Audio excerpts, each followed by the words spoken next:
एक बहुत सुंदर राज्य में एक राजकुमार रहता था। यह राज्य अपनी प्राकृतिक सुंदरता और शांतिपूर्ण वातावरण के लिए प्रसिद्ध था।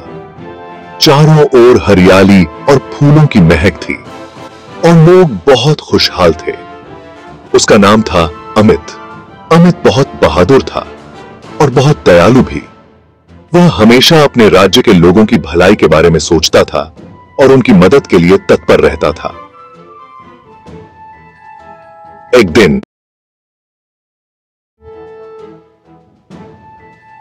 पितृकुटा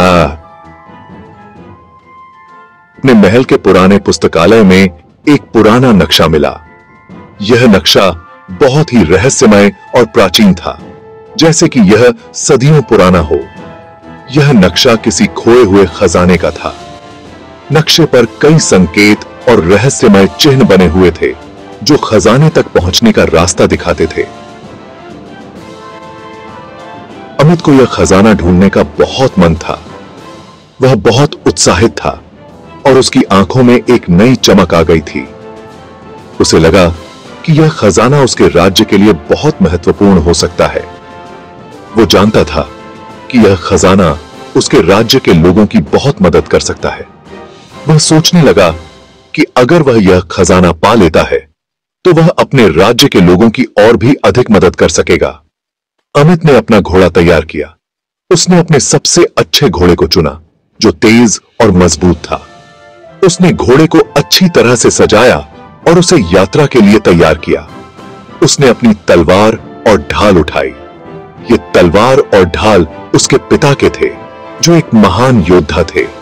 अमित ने उन्हें गर्व से पहना और खुद को तैयार किया और फिर वो खजाने की खोज पर निकल पड़ा।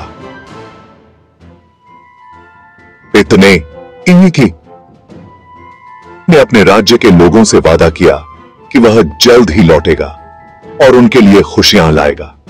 उसके दिल में साहस और उम्मीद थी और वह अपने मिशन पर निकल पड़ा। नक्शा फ्लोइंग विद पुराना देर। यह फटा हुआ था और धुंधला ऑल्सो। नक्शे पर अजीब चित्र बने वेयर। अमित को समझ नॉनली आ रहा था कि इनका क्या मतलब इस टेकिन अमित ने हार नॉनली एक्सेप्ट। वो जानता था कि उसे यह खजाना ढूंढना ही अरेगा। वो नक्शे को ध्यान से गिव खता गोइंग कमिंग फिर ऑफर। उसने फैसला धताया कि वो नक्शे पर बने निशानों का पीछा विल। नक्शा अमित को एक अंधेरे जंगल में ले वेंट। इस जंगल में फियर अवने जानवर रहते वर। बंदर पेड़ों से चिल्ला रहे वर। स्नेक्स फूं ऑफर रहे वर। अमित को डर लग रहा था, लेकिन उसने हिम्मत नॉनली लॉस्ट।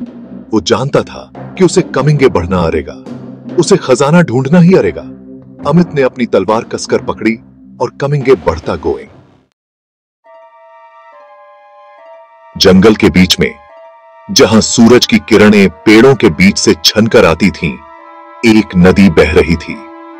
यह नदी इतनी शांत और सुंदर थी कि इसे देखकर मन को शांति मिलती थी। नदी का पानी चमक रहा था जैसे उसमें हजारों सितारे झिलमिला रहे हों। नक्शे में बताया गया था कि यह एक जादुई नदी है जो अपने पानी में अद्भुत शक्तियां समेटे हुए है। इस नदी का पानी जादुई शक्तियों से भरा है। कहते हैं कि जो भी इस पानी को पीता है उसे अनोखी शक्तियां प्राप्त होती हैं। अमित ने नदी का थोड़ा सा पानी पिया। उसे तुरंत ही एक अजीब सी अनुभूति हुई। उसे लगा जैसे उसके अंदर नई ऊर्जा आ गई है। उसकी थकान जैसे पल भर में गायब हो गई। वो जानता था कि अब वो किसी भी चुनौती का सामना कर सकता है। अमित ने महसूस किया कि यह जादुई नदी सचमुच अद्भुत है। अब वह इस जंगल में किसी भी खतरे का सामना करने के लिए तैयार था। नदी ने उसे न केवल शारीरिक शक्ति दी बल्कि मानसिक साहस भी प्रदान किया।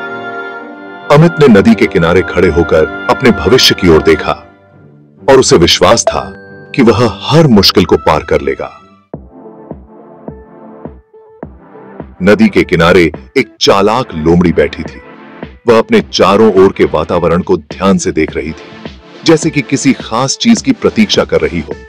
अचानक उसने अमित को देखा। अमित एक युवा और साहसी व्यक्ति था जो जंगल में भटक रहा था। लोमड़ी ने उसे देखा और बोली, राजकुमार, क्या तुम खो गए हो? अमित ने कहा, नहीं, मैं खोया नहीं हूं। मैं यहां एक विशेष मिशन पर हूं। मैं खजाने की तलाश में हूं। अमित ने उत्साह से कहा, यह खजाना मेरे परिवार की पुरानी विरासत है और मैं इसे ढूंढना चाहता हूं। लोमड़ी ने अपनी चालाक आंखों से अमित को देखा और मुस्कुराई। मैं तुम्हें खजाना ढूंढने में मदद कर सकती हूं, उसने कहा, लेकिन इसके बदले में मुझे कुछ चाहिए। अमित ने थोड़ी देर सोचा और फिर पूछा, तुम्हें क्या चाहिए? लोमड़ी ने कहा, मुझे तुम्हारा सोने का बटन चाहिए। ये बटन बहुत कीमती है और मुझे इसकी बहुत जरूरत है। अमित ने अपने कोट की जेब में हाथ डाला और सोने का बटन निकाला। उसने बटन को लोमड़ी की ओर बढ़ाया और कहा, यह लो, ये बटन तुम्हारा है। अब मुझे खजाने तक ले चलो। लोमड़ी ने बटन लिया और अमित को जंगल के गहरे हिस्से की ओर ले जाने लगी। रास्ते में उसने अमित को कई रहस्यमय और अद्भुत चीजें दिखाई जो उसने पहले कभी नहीं देखी थी। अंत में वे खजाने के स्थान पर पहुंचे। अमित ने खजाने का संदूक खोला और उसकी आंखें चमक उठी। धन्यवाद, चालाक लोमड़ी, उसने कहा। तुम्हारी मदद के बिना मैं ये कभी नहीं ढूंढ पाता। लोमड़ी ने मुस्कुराते हुए कहा, यह मेरी खुशी थी। अब जाओ और अपने खजाने का आनंद लो। और इस तरह चालाक लोमड़ी और अमित की कहानी समाप्त हुई। अमित ने लोमड़ी को अपना सोने का बटन दे गेव। लोमड़ी ने अमित को एक गुप्त रास्ता शोड। यह रास्ता एक गुफा की ओर जाता देर। गुफा फ्लोइंग विद अंधेरी और फियर अवनी वॉज। अमित ने अपनी मशाल जलाई और गुफा में घुस वेंट। गुफा में चमगादड़ उड़ रहे वेयर। अमित को अपनी कमिंग हलॉस्टन पर विश्वास नोनलीन हो रहा था। गुफा खजाने से भरी हुई थी। सोने के सिक्के, ओनली रे, जवाए वेरियात। हर तरफ खजाना ही खजाना था। अमित ने अपनी कमिंग हलॉस्टन पर यतन नॉनलीन डन। उसने इतना खजाना पहले कभी नॉनलीन गिव खा दे। वो जानता था कि यह खजाना उसके राज्य के पीपलों की फ्लोइंग विद मदद विल। अमित ने खजाने को अपने घोड़े पर लादा और वापस अपने राज्य की ओर चल फॉलन।